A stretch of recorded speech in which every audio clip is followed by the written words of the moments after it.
നമസ്കാരം. ഒരു ചോദ്യം ചെയ്യൽ, അതിന് പിന്നാലെ 36-കാരന്റെ മരണം. കസ്റ്റഡിയിൽ അന്ന് എന്താണ് സംഭവിച്ചത്? കൊല്ലം കുണ്ടറയിലെ സിയാദ് കേസ് വഴിമാറുന്നത് മറ്റൊരു കസ്റ്റഡി മരണത്തിലേക്കെന്ന ആരോപണം. ഒരു കുടുംബത്തിന്റെ എല്ലാ പ്രതീക്ഷകളുമാണ് ഒറ്റ രാത്രി കൊണ്ട് തകർന്നത്. ഒരു 13-കാരനെ കാണാതായെന്ന പരാതിയെ തുടർന്ന് പോലീസ് ഒരാളെ ചോദ്യം ചെയ്യാൻ കൊണ്ടുപോകുന്നു.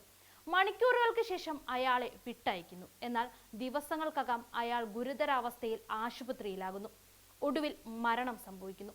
ഇപ്പോൾ ആ മരണത്തെ ചുറ്റിപ്പറ്റി ഉയരുന്ന ചോദ്യങ്ങളാണ് കേരളം മുഴുവൻ ചർച്ച ചെയ്യുന്നത്. കൊല്ലം ജില്ലയിലെ കുണ്ടറയ്ക്കടുത്തുള്ള പെരുമ്പുഴ സൊസൈറ്റി മുക്ക് കുളത്തിക്കര കടയിൽ വീട്ടിൽ താമസിച്ചിരുന്ന 36-കാരനായ സിയാദാണ് തിരുവനന്തപുരം മെഡിക്കൽ കോളേജ് ആശുപത്രിയിൽ ചികിത്സയിലിരിക്കെ മരിച്ചത്. സിയാദിന്റെ മരണത്തിന് പിന്നാലെ കുടുംബം ഉന്നയിച്ച ആരോപണങ്ങൾ വളരെ ഗുരുതരമാണ്. പോലീസ് കസ്റ്റഡിയിൽ വെച്ച് മർദ്ദിച്ചതാണ് മരണത്തിലേക്ക് നയിച്ചതെന്നാണ് കുടുംബത്തിന്റെ ആരോപണം. സംഭവങ്ങളുടെ തുടക്കം ഒരു 13-കാരനെ കാണാതായെന്ന പരാതിയോടെയായിരുന്നു. ആ പരാതിയുടെ അടിസ്ഥാനത്തിൽ ജൂൺ 16-ാം തീയതി രാത്രി സിയാദിനെ പോലീസ് കസ്റ്റഡിയിലെടുത്ത് ചോദ്യം ചെയ്തു. എന്നാൽ പിന്നീട് കാണാതായ വിദ്യാർത്ഥിയെ കണ്ടെത്തുകയും ആ സംഭവവുമായി സിയാദിന് യാതൊരു ബന്ധവുമില്ലെന്ന് വ്യക്തമാകുകയും ചെയ്തതോടെ ജൂൺ 17-ാം തീയതി പുലർച്ചെ സിയാദിനെ വിട്ടയച്ചു. എന്നാൽ വീട്ടിലെത്തിയ ശേഷം സിയാദ് കടുത്ത ശാരീരിക അസ്വസ്ഥതകൾ അനുഭവിച്ചെന്നാണ് കുടുംബം പറയുന്നത്. പോലീസ് ജീപ്പിലും സ്റ്റേഷനിലും വെച്ച് മർദ്ദിച്ചുവെന്നും അതിന്റെ ഫലമായി വാരിയെല്ലുകൾക്ക് പൊട്ടലും നട്ടെല്ലിന് ഗുരുതരമായ പരിക്കുമുണ്ടായിരുന്നുവെന്ന് കുടുംബം ആരോപിക്കുകയാണ്. രോഗിയാണെന്നും ആരോഗ്യ പ്രശ്നങ്ങൾ ഉണ്ടെന്നും അറിയിച്ചിട്ടും പോലീസ് അത് ചെവിക്കൊണ്ടില്ലെന്നും കുടുംബാംഗങ്ങൾ പറയുന്നുണ്ട്. ഈ കേസിനെ കൂടുതൽ വികാരഭരിതമാക്കിയത് സിയാദിന്റെ മകളുടെ ഫോൺ സംഭാഷണമാണ്. സിയാദിനെ കസ്റ്റഡിയിൽ എടുക്കാനെത്തിയ പോലീസ് സംഘത്തിൽ ഉണ്ടായിരുന്ന സിവിൽ പോലീസ് ഓഫീസറായ ശ്രീജിത്തിനോട് കരഞ്ഞുകൊണ്ട് സംസാരിക്കുന്ന കുട്ടിയുടെ ശബ്ദം സാമൂഹ്യ മാധ്യമങ്ങളിൽ വ്യാപകമായി പ്രചരിച്ചു. "എന്റെ പപ്പ പോയി സാർ, നട്ടെല്ലിനെ ഇടിച്ചില്ലേ? സാറിനോട് പറഞ്ഞതല്ലേ പപ്പയ്ക്ക് വയ്യാത്തതാണെന്ന്." ഇതായിരുന്നു പ്രചരിച്ച ഓഡിയോയിലുണ്ടായിരുന്നത്. ഓഡിയോ കൂടി പ്രചരിച്ചതോടെ സിയാദിന്റെ മരണം വലിയ രീതിയിൽ ചർച്ച ചെയ്യപ്പെടുകയാണ്. എന്നാൽ ഈ ആരോപണങ്ങൾ പോലീസ് നിഷേധിക്കുകയും ചെയ്യുന്നുണ്ട്. സിയാദിനെ മർദ്ദിച്ചില്ലെന്നാണ് പോലീസ് പറയുന്നത്. പ്രാഥമിക പോസ്റ്റ്മോർട്ടം റിപ്പോർട്ടിൽ സിയാദിന് ഹൈപ്പറൈറ്റിസ് ബി ഉൾപ്പെടെയുള്ള ആരോഗ്യ പ്രശ്നങ്ങൾ ഉണ്ടായിരുന്നുവെന്നും അതാകും മരണത്തിലേക്ക് നയിച്ചതെന്നുമാണ് പോലീസിന്റെ വിശദീകരണം. എന്നാൽ അന്തിമ പോസ്റ്റ്മോർട്ടം റിപ്പോർട്ടും ഫോറൻസിക് പരിശോധനകളും പൂർത്തിയായ ശേഷമേ മരണകാരണം വ്യക്തമായി പറയാനാകൂ എന്നും പോലീസ് വ്യക്തമാക്കുന്നുണ്ട്. സംഭവം രാഷ്ട്രീയ തലത്തിലും വലിയ വിവാദമായിട്ടുണ്ട്. ഇപ്പോൾ ആഭ്യന്തരമന്ത്രി രമേശ് ചെന്നിത്തല DGPയോട് റിപ്പോർട്ട് തേടിയിട്ടുണ്ട്. കേസ് ക്രൈംബ്രാഞ്ച് അന്വേഷിക്കുമെന്ന് സർക്കാർ അറിയിക്കുകയും ചെയ്തു. അതേസമയം പ്രതിപക്ഷം സമഗ്രവും നിഷ്പക്ഷവുമായ അന്വേഷണം ആവശ്യപ്പെട്ട് രംഗത്തുണ്ട്.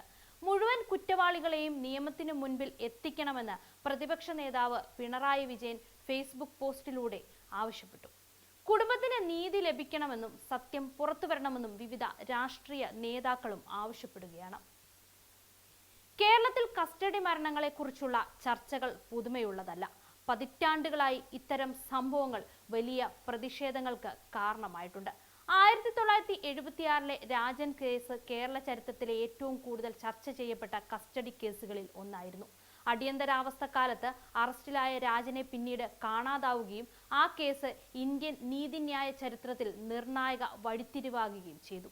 തുടർന്നും പല കേസുകളും കേരളത്തെ ഞെട്ടിച്ചിട്ടുണ്ട്. തിരുവനന്തപുരം സ്വദേശി ഉദയകുമാറിന്റെ കസ്റ്റഡി മരണ കേസ് രാജ്യശ്രദ്ധ നേടിയിരുന്നു.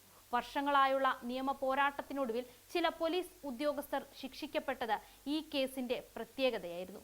പിന്നീട് വരാപ്പുഴയിലെ ശ്രീജിത്തിന്റെ മരണവും വലിയ പ്രതിഷേധങ്ങൾക്കും പോലീസ് സംവിധാനത്തെക്കുറിച്ചുള്ള ചോദ്യങ്ങൾക്കും വഴിവെച്ചു.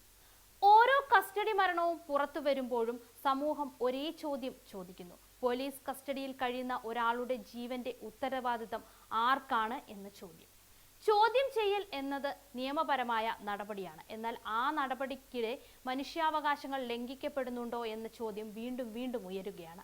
അതേസമയം എല്ലാ ആരോപണങ്ങളും സത്യമാണെന്ന അന്വേഷണത്തിന് മുൻപ് തീരുമാനിക്കാനാകുകയുമില്ല. സ്ഥാപിക്കാനോ കുറ്റവിമുക്തനാക്കാനോ കഴിയുകയുമില്ല.